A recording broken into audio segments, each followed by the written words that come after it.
शुभांगाय मंगलाय महोजसे सिंहशैलनिवासाय श्री नृसिंहाय मंगलम श्री श्री श्री वराहलक्ष्मी नृसिंहस्वामी वारी सन्निधाనంలో భాద్రపద బహుళ చతుర్థి శనివారం అశ్విని నక్షత్రం సెప్టెంబర్ 21వ తారీఖు యథావిధిగా 4 గంటల నుంచి 4:30 గంటల వరకు సుప్రభాత సేవ.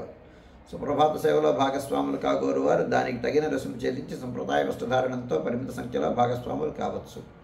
4:30 గంటల నుంచి 6:30 గంటల వరకు ప్రాతరారాధనం. ప్రాతరారాధనలో భాగస్వాములు కాగోరు వారు దానికి తగిన రుసుము చెల్లించి సంప్రదాయ వస్త్రధారణంతో పరిమిత సంఖ్యలో భాగస్వాములు కావచ్చు. 4:30 గంటల నుంచి 6:30 గంటల వరకు జరిగేటువంటి ప్రాతరారాధనలో భాగంగా నిత్యవేద పారాయణం, ఉపనిషత్ పారాయణం, దివ్య ప్రబంధ సేవాకాలం, అనంతరం ధూపసేవా సమయంలో చతుర్వేద పారాయణం, శ్రీరామాయణం, భారతం, భాగవతం, విష్ణు పురాణం, క్షేత్ర మహాత్మ్యం, వరాహపురాణం, శ్రీభాష్యం, భగవద్విషయం మొదలైన గ్రంథాలన్నీ పారాయణం చేయడానికి ఉపక్రమిస్తారు. అనంతరం బాలభోగ నివేదనం అయిన తర్వాత నిత్యహోమం, బలిహరణం అయిన తర్వాత మంగళాశాసనం, చాతుమర గోష్ఠి, తీర్థ వినియోగం అయిన తర్వాత చుట్టు సన్నిధుల్లో మంగళాశాసనం పూర్తి చేసుకున్న తర్వాత సుమారు 6:30 గంటల నుంచి సర్వదర్శనం ఆరంభమవుతుంది. 7:30 గంటలకు సహస్రనామార్చన, 8:30 గంటలకు ఆర్జిత గరుడ సేవ, 9:30 గంటలకు ఆర్జిత నిత్య కళ్యాణం ఆరంభమవుతాయి.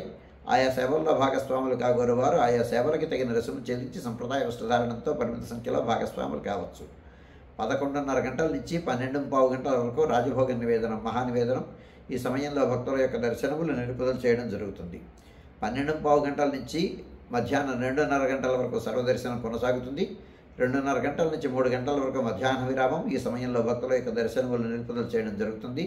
మధ్యాహ్నం 3 గంటల నుంచి రాత్రి 7 గంటల వరకు సర్వదర్శనం. రాత్రి 7 గంటల నుంచి 8:30 గంటల వరకు రాత్రి ఆరాధనం.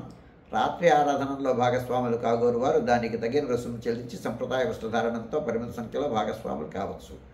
రాత్రి 8:30 గంటల నుంచి 9 గంటల వరకు సర్వదర్శనం. 9 గంటలకు ఏకాంత సేవ, కవాట బంధనంతో ఈనాటి కార్యక్రమం సుసంపన్నమవుతుంది.